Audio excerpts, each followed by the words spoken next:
What's up, guys? It's Johnny Candido of Candido Training HQ. Today's a special video. We're going to have a form check for the first time on the channel, and I'm stealing it straight from Calgary Barbell. That being said, I actually have done many form checks on the Forever program. If you want your form checked right now, submit, join the Forever program, submit, and within 2 days, if you do that, even within the first week, honestly, then 2 weeks from now, I will check your form personally on YouTube directly. That is a guarantee if you do it within 2 days. Now, that being said, I'm going to decide whether I want to just show 3 each time publicly and then do all of them behind the scenes. But we have 9 total lifters, so I might just do it all in one shot so you guys get some good information. And I want to say, even if it doesn't apply to you specifically, as far as you're not the exact lifter, this is really helpful stuff to train the coach's eye and to see how I think about this and for how you should think about either yourself or even your friends when giving advice. There's no better source of information than practicality. That being said, let's get into the first form check. Okay, so let's look at Aldemir's squat. Let me turn any audio off. Okay. So what you'll notice right away is his squat is phenomenal. Now, I am going to say there are very few things wrong with his squat. He has a good job of bracing. Most importantly, what I notice he does a really good job of is staying in his forefoot a little bit early. Let's see where he goes. See how he doesn't really get pitched too far forward? He kind of has the bar higher up on his rear delts. This is still low bar squat, but this is kind of like a Chad Wesley Smith low bar squat, which is, in my opinion, the correct way to do it. But he does a really good job at kind of pushing that on the exact top of that rear delt shelf, not any lower. And then you're going to have a really easy time controlling it and having your bar path be relatively vertical. So you could definitely see his depth, in my opinion, is perfect. I think that this is perfect depth. This is right where we want it to be, where that is just in there for IPF standards, in my opinion. Now, you may get, it's possible you could get a no lift at an IPF stage, but I'd say it's unlikely, and definitely on a national level stage, that's going to pass 9 out of 10 times. And that's what we want. Like, we want a squat that's right on the edge, because if you go deeper than you have to, you don't get bonus points. And then looking at let's look at his shin angle. So that's another really key point that you want to look at when examining a squat. And see how he loads the quads very well. I mean, this reminds me literally of my tutorial videos where he's loading the quads and hips concurrently. So see, boom. So really loading those quads well. Now, if I had to nitpick, I would say very slightly you probably overload the quads, because look at where they're at now compared to where they are on the descent. So see how you get all the way up here and look at relative to the background. See where your knee joint is this high up in the squat. Whereas on the way up, see how you're more like here. So see, that actually, you know what? I actually was going to make this video the best squat form I've ever seen, because I did look at this beforehand and I was like, wow, I really have nothing to correct. Now I'm actually noticing some things. So I may have to change the YouTube title. But that was a good title. Maybe I'll keep it and then just say, well, I was proven wrong. But you have absolutely, I would say a 9 to 9.5 out of 10 squat. It's just, and it's one of those tricky things where I don't know necessarily if you have to actually change anything, because you do a good job at swooping the knees back forward. So see how you kind of scoop it back up. This reminds me a lot of Sawyer Klatt. I would say he's definitely the single best example, for you guys to look into, who has that exact style, and he makes it work. Now, I don't prefer a whole lot of swinging. I'd prefer a little bit more stability. So I see even on this rep, you do it as well at the start. But it's definitely one of those where that's a fine stylistic choice to kind of have it go in and out just a little bit. So if I had to say, like, just in the long run, I would probably load the hips up just a little bit more. So this is just see how upright you are, and then the knees come forward. When I say the knees break first in some of my videos, I really mean concurrently, and I made a correction video like 12 years ago on that. Whereas to me, it does seem almost like you're kind of purely breaking at the knees a little bit. Obviously, technically, you're going to have to break at both, or else, there's no way you're going to get down there. But yeah, I would definitely just break a little bit more at the hips. And when you do break at the hips, don't let yourself go on the heels more, though, because you do a pretty good job at being in the forefoot. Honestly, you probably could be a little bit more forward with the bar, even just slightly. but then still be forward and then still break at the hips just a little bit more. That's a nuance, because sometimes when people start to break more at the hips, then all of a sudden they get really behind on their heels and they get thrown forward on the way up. So you want to make sure to stay on that forefoot while still breaking at the hips just a little more than you're currently doing. Now, another thing is when it comes to your walkout, it's okay, but it's not excellent. So I'm going to pull up a good example of an ideal walkout. So see, 1, 2, 3. Yeah, it's a little mushy. So John Downing here is the single best example. He's squatting 650 pounds at 183 pounds body weight. So see, 1, 2, 3. And yeah, he does a little fidget, but you see how really nothing shifts. That was 3 steps. Boom. Squat. 650. Amazing. And that is really going to be the key, because seeing your walkout, again, this is being very particular, but see how you kind of walk back, shift. What I would like to see is not looking down. I find that even though some people do, I think actually John Downing did look down a little bit. That's where subjectively, I actually think not looking down at all is better, because then it gives you that confidence. You just step 1 step back, 1 step out, another step out if you're doing a 3-step walkout. Now, the person who does the best walkout of all time is Blaine Sumner, and he just takes 2 steps and he doesn't look down. He just goes boom, boom, he unracks super wide. Now, I don't want you to emulate a 2-step walkout because you're not Blaine Sumner's size. You just don't have to do that. But it's just good to keep him. I think you should emulate Blaine Sumner's lack of looking down. I think that is a really good idea. Let me pull up Blaine Sumner's squat here. Watch his confidence in how he doesn't look at his feet to see if they're in a correct position. He's just looking straight forward. He was looking, kind of matching his back angle, and then boom. So you see that level of confidence. I mean, you just cannot emulate that if you are going to be looking down and shifting. You just can't emulate that. Boom, boom, and then you're ready to go. And you're going to be able to brace a lot better. And Blaine, in my opinion, has a great control of his hips and knees too. So you see how he's really getting into those hips without overdoing it. And that, in my opinion, stems from that confidence. So that's just something to keep in mind.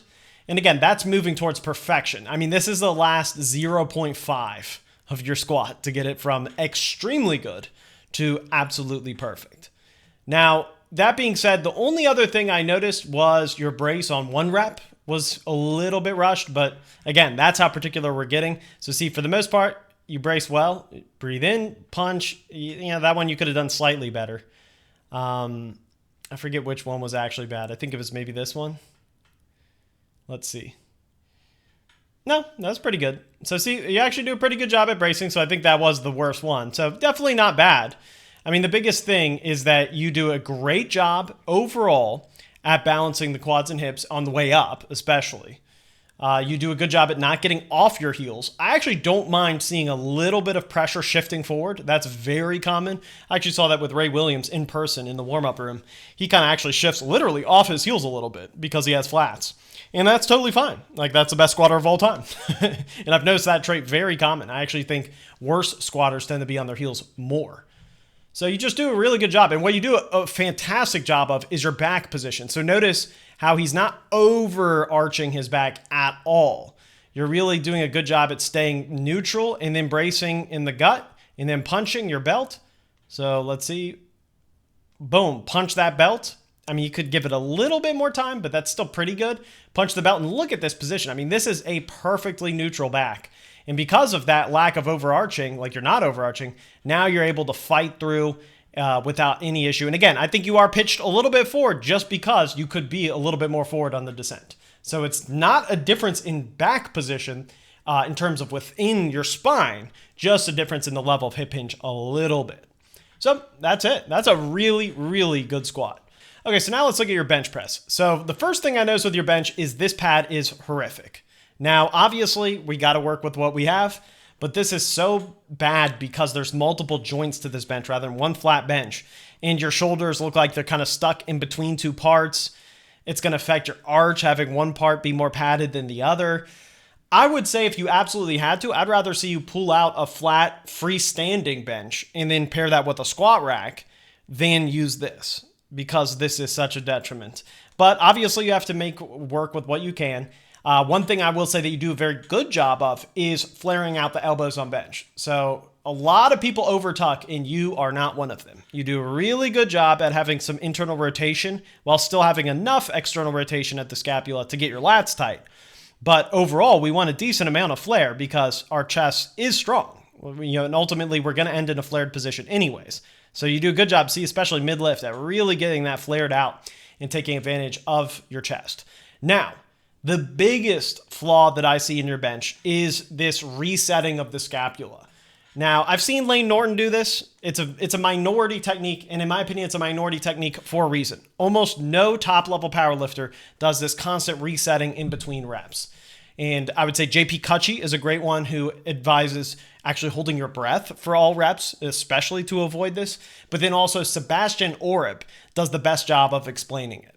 Scaps back and down, and then just breath hold. Yeah. Yeah. You're holding your breath the entire time.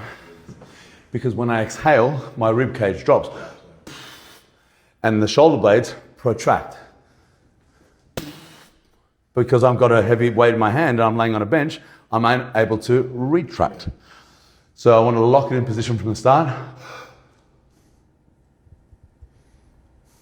So yeah, so what Sebastian was just saying is, to stay tight, it's way easier to stay tight than it is to get tight under load.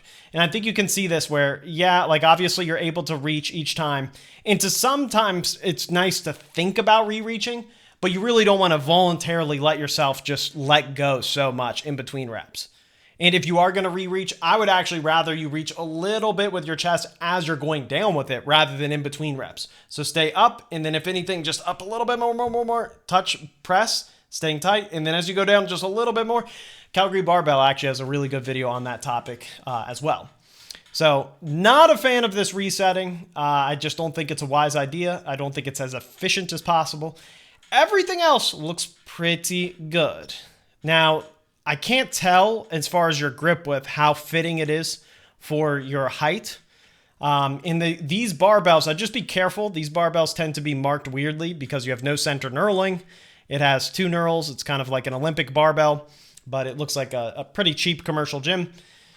I think you would bench more, honestly, with an Ohio Power Bar.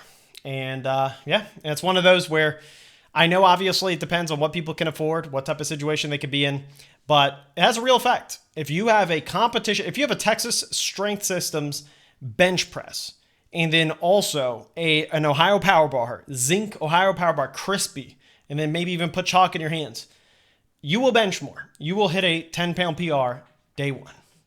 Now, let's go to your deadlift. Okay, it's the same thing. It's the same thing, and before we even get into this, again, obviously this is nothing personal, and obviously everyone's got to deal with their own situation. This setup, if you are serious about your PRs, if you are serious about your gains, you just have to find a way to have a better setup. Having hexagon plates rolling is already torture. Having pads that are compressing at different, you're going to have like differences in how one side may be more compressed than the other, or it may roll around. You don't know how elevated it is relative to being on the floor. So you're kind of guessing there. This is just not a great way to train. It really isn't. And it's one of those where obviously you've done a tremendous job at getting really strong. I mean, you're deadlifting 5 plates here with this setup. It's going to be so frustrating, especially the more advanced you get, that you just can't deal with this much potential for error when there's already a lot of potential for error in training in general. Like, we're already dealing with pretty thin margins here, and this just adds to it. And the last thing you want to do is hit a PR and then wonder, is this actually off the floor? Is this an elevated deadlift? What does this count for? So personally, I would find however you have to, actually there is a product. I'll put you on game here. There's a product for hexagon plates that you actually attach to. I think you'd only need to do it on the first plate probably too. You attach to it and it fills in that negative space and then makes it just one round circle. So I strongly recommend look into that. I'm not gonna Google it here or anything because you could just Google it and you should be able to find it. I strongly recommend at least that for you.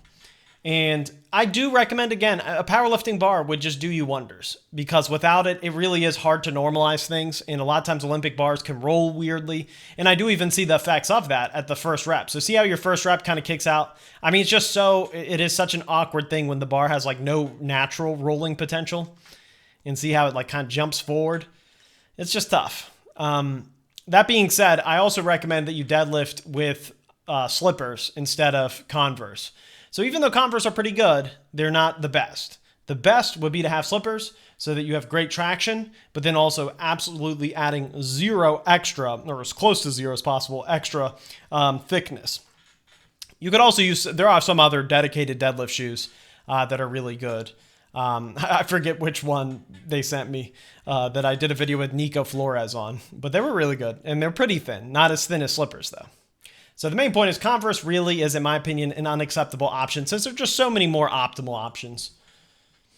But yeah, I mean, overall, to get to your deadlift technique, sometimes I do get a little bit hypercritical to the point where, all right, let's actually look at your deadlift now.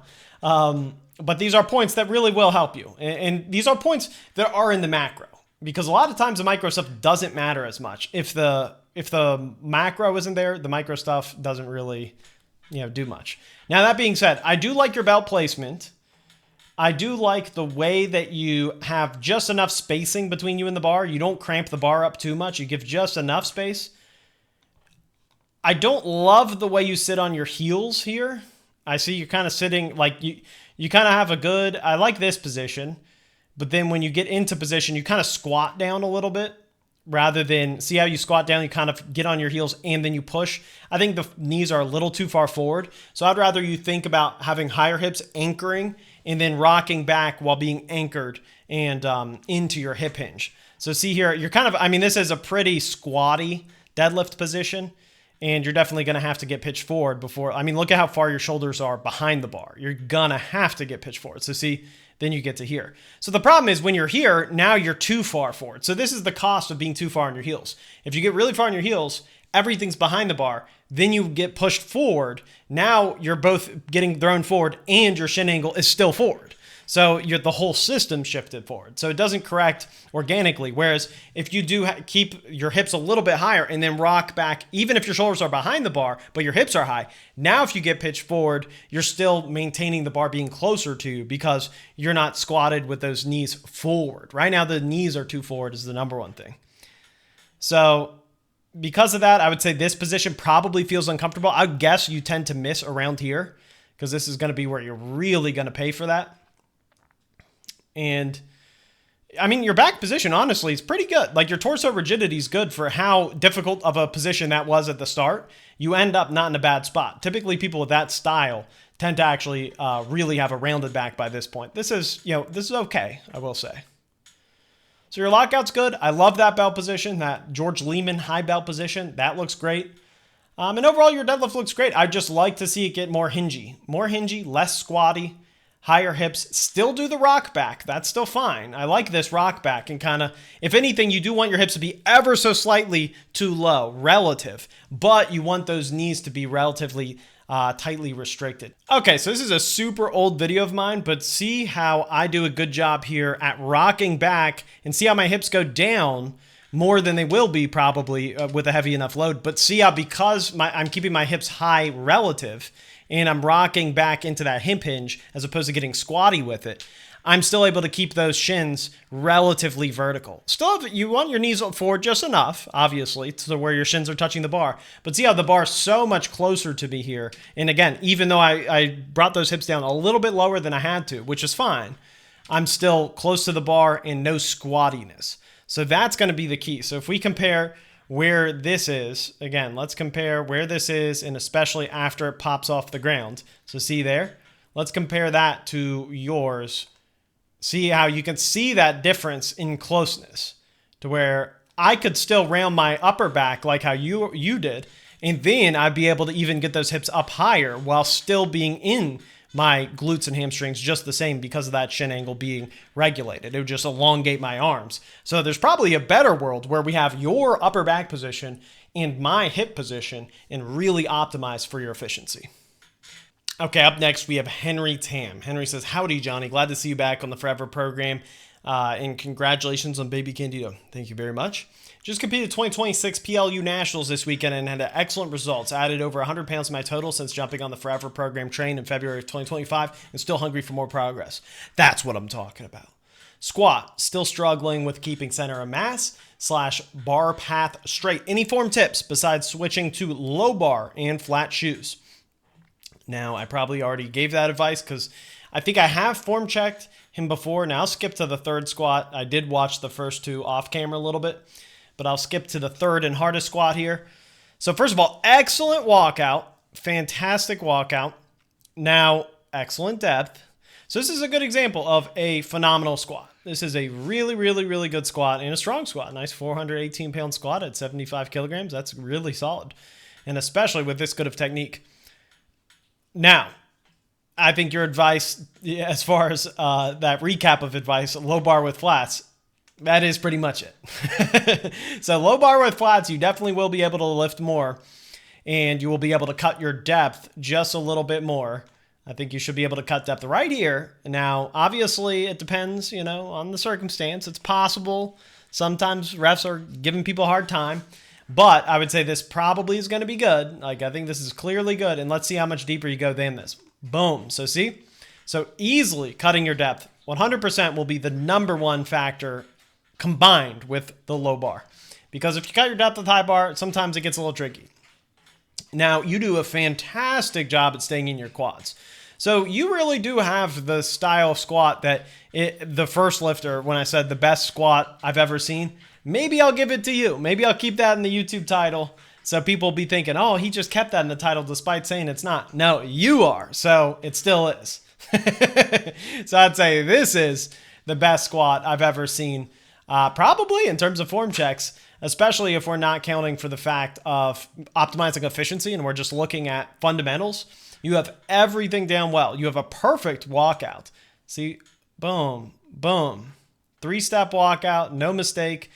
I am a little confused as to why that first step was so small. You probably can do a 2-step walkout if you wanted to do.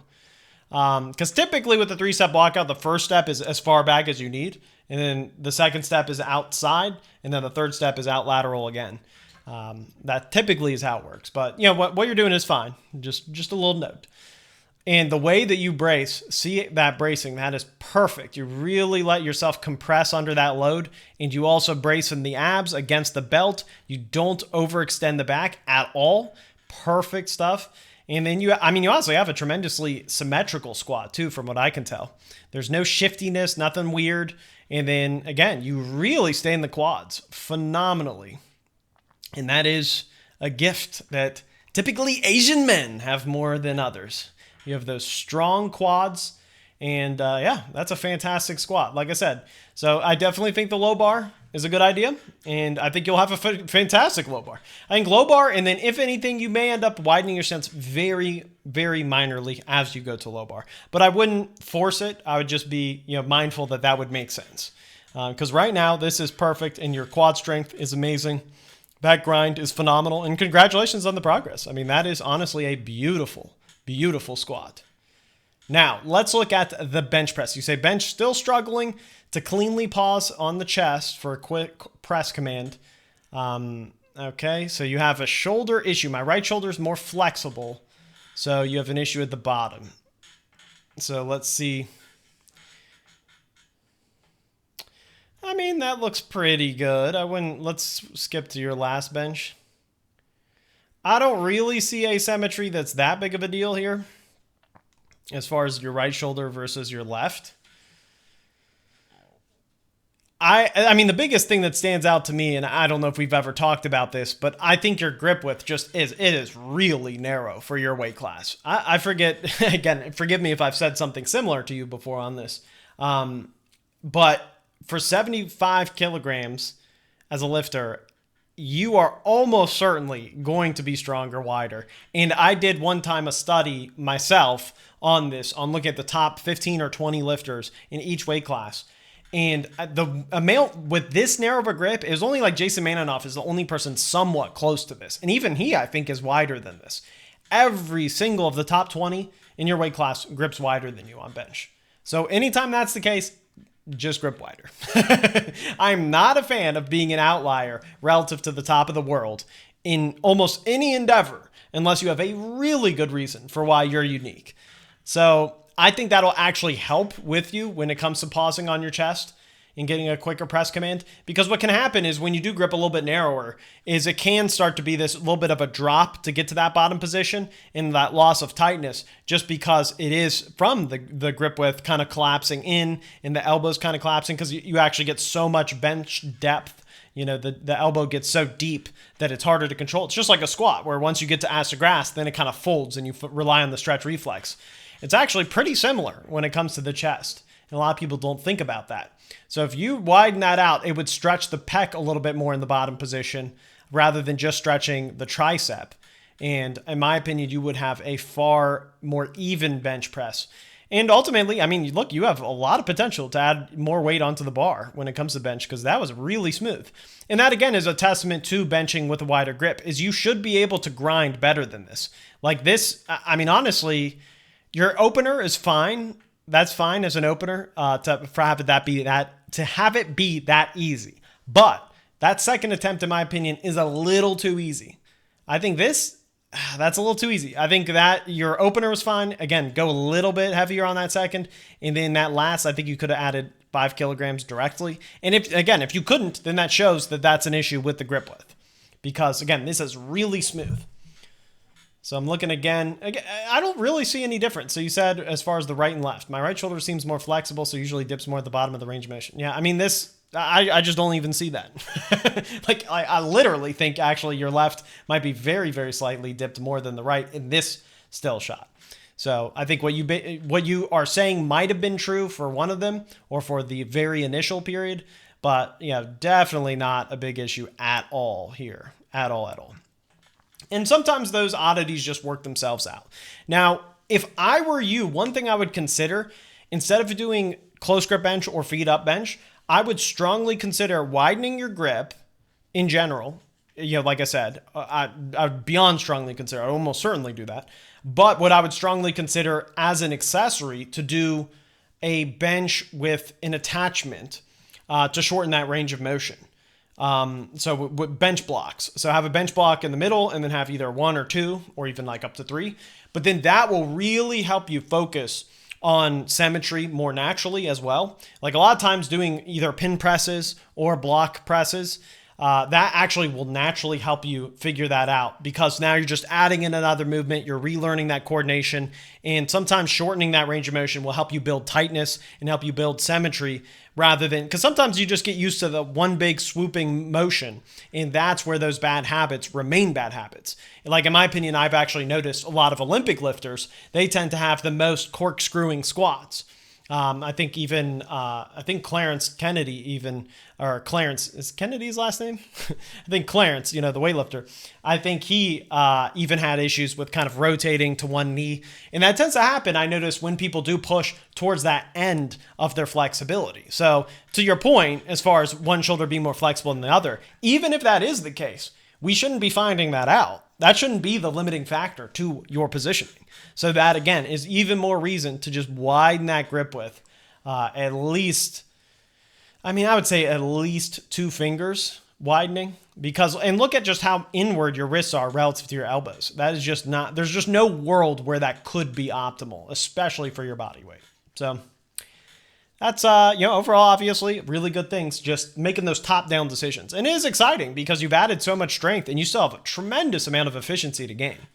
So the deadlift, you say, sticky lockout seems to be my issue since my lower back rounds a bit when fatigued. Tips for improvement besides just improving the starting position. Well, this will be great because I just made a full video on this. So let's see if my lockout video comes in handy. Okay. Let's just skip to your third here for the sake of time. Good. That was good. I'm not mad at that. I'm definitely not mad at that. I would definitely say it's, interesting. You do have a little bit of a conventional-ish sumo in that the last thing you do is kind of rock into it with your torso rather than the last thing you do be bringing the knees out to meet the bar, which is interesting. I mean, I don't think there's anything wrong with it. It's very David Wilson. That's I actually do wonder if he's influenced you, because it does look like that. It looks good. It looks good. So you say, yeah, lockout seems to be an issue since you round. I mean, yeah, I think you're fine. I think you're at the point where, in the end of the day, doing wide stance snatch grip deadlifts, and then I would even say doing conventional stiff leg deadlifts. I think both of those will really help with your sumo the most. I would personally not do regular conventional deadlifts, and I would not worry about too many other things. I would say you probably are a pretty good pause deadlifter, if I had to guess, just by how you do lift it. But those are still a good idea. So I wouldn't change anything. Like, it's definitely not to the point where I think, oh, you have to do elevated deadlifts, like I mentioned on my lockout video, or anything where you're really aggressively attacking it. Because, again, it is still rationally just your bottom position, just working on torso rigidity. And I definitely think, like I said, conventional stiff leg deadlifts and those snatch grip deadlifts, I think will do you wonders. But only wide stance snatch grip deadlift. So, yeah, but it is interesting. It definitely is, because the way you approach it with your knees already out is it's just slightly unorthodox, I will say, but not crazy unorthodox. It's just interesting because I do find for myself, it's easier to kind of have a neutral back when setting the knees last, when kind of having high hips and then dip and then bring those knees out, kind of like Taylor Atwood. Whereas you pull more bottom up. But I think overall it does a good job here. So obviously in terms of cueing, at this point, you just want to also lock that knee out sooner if you can. So see how you do kind of let that knee get forward a little bit late. And because of that, it's going to push the bar forward. It's going to helicopter you a little bit. So I'd say just try to lock those knees out a little bit sooner. Now, if you really wanted an unorthodox idea, which I have recommended to people in the past and I've done myself, which really helped with my lockout, would be to do 3 deadlifts up to knee level, but locking those knees out each time. Just lock the knees out, lock the knees out, lock the knees out, and just drive with your legs and kind of keep your shoulders over the bar. And on the 4th rep, do a full deadlift all the way. So lock the knees out and then pull back. I think that would help a little bit with cueing your timing on that lockout. And then also it does make it a little bit more natural to think just a little bit more about getting that leg drive in at the start of your deadlift, rather than being as hingy as you are. But again, it's a very thin margin. So this is definitely within the acceptable range. I think you have like 5% left to perfect, and it should be a natural flow. So I wouldn't be mad if you literally changed nothing about your technique and only did a little bit more stiff leg deadlifts. I'll say that. And then those others are just open suggestions. Okay, up next we have Donavan. He says, "Dear Candido, why is my deadlift lockout not smooth? Is my starting position hips too high, or upper back tension not moving at the same time as my leg drive? Any advice would be appreciated." It's perfect that you guys all have deadlift lockout advice questions right after I made a video on that. Like, you guys asked this before, to be fair. Like, I'm actually saying that's a good thing. I realize it just kind of sounded sarcastic there, but I'm absolutely not being sarcastic. Okay, so it's actually interesting. You kind of have a little bit of a difference than the others in that I would say you do a really good job at being in your hips and keeping your hips high. You might be a rare case where when it comes to the conventional deadlift, you probably could actually get the knee ever so slightly more forward, just very, very slightly, especially relative to how wide you're gripping. Now, I don't think your lockout's that bad, though. It's a little, I mean, it's not too bad. It's not too bad. I think, now I'm not as much of a fan, and I've seen people do this. I've seen high-level lifters do this, so I'm not saying I'm right, but I'm not a fan of the asymmetrical gripping, because see how when you do lock out, it is asymmetrical, it helicopters. I'm not a fan. I just don't understand why people they grip wider with their underhand than with their overhand. To me, I would just grip as wide with the overhand as I do on the other underhand, and then just obviously try to get it closer if you can on both. But I never understood the benefit to being asymmetrical.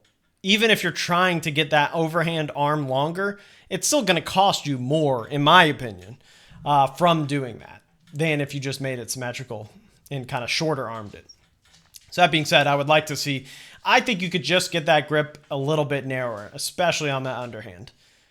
And if you had to move the stance in just a little bit. So that would be my main advice, honestly, would be I would move your stance in just a little bit. And then that would enable you to get a little bit more leg drive with the knees.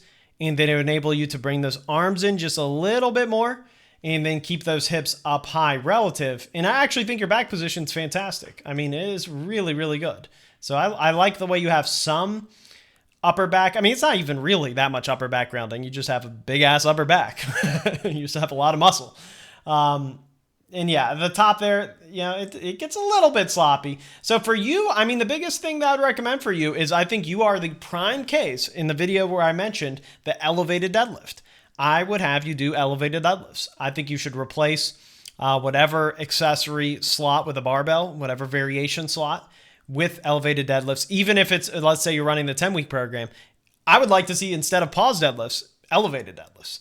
I think that that would actually be cool, even for lower reps. I think that that could really translate well. Now, the tricky part is, even though I'm saying get more leg drive off the ground, I would still rather see you do the elevated deadlifts without getting too much leg drive, because we don't want to practice popping it up on the elevated deadlifts. So basically, get a little bit more quad drive on your off the floor deadlift and still train more. It's like you almost want to train the opposites. Technically, you want to get more pop. And then in terms of training effect, you want to practice less pop and more hamstrings, so that then you meet in the middle where you're both compensating at the same time technically as you are correcting with your training.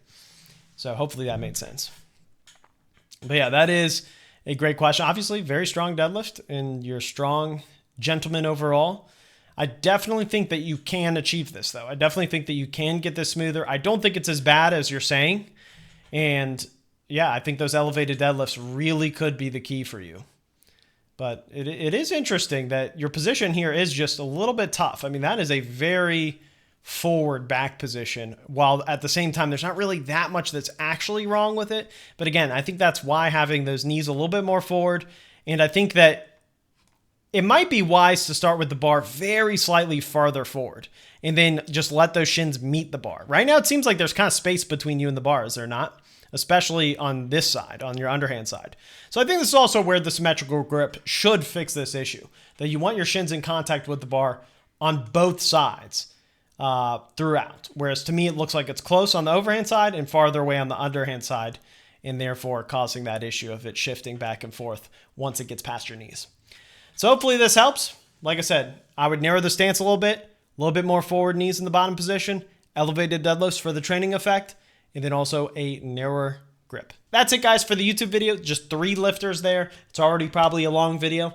So hopefully some of this was useful. And again, if you want your form checked, join the Forever program. Make sure to like the video, subscribe. Peace.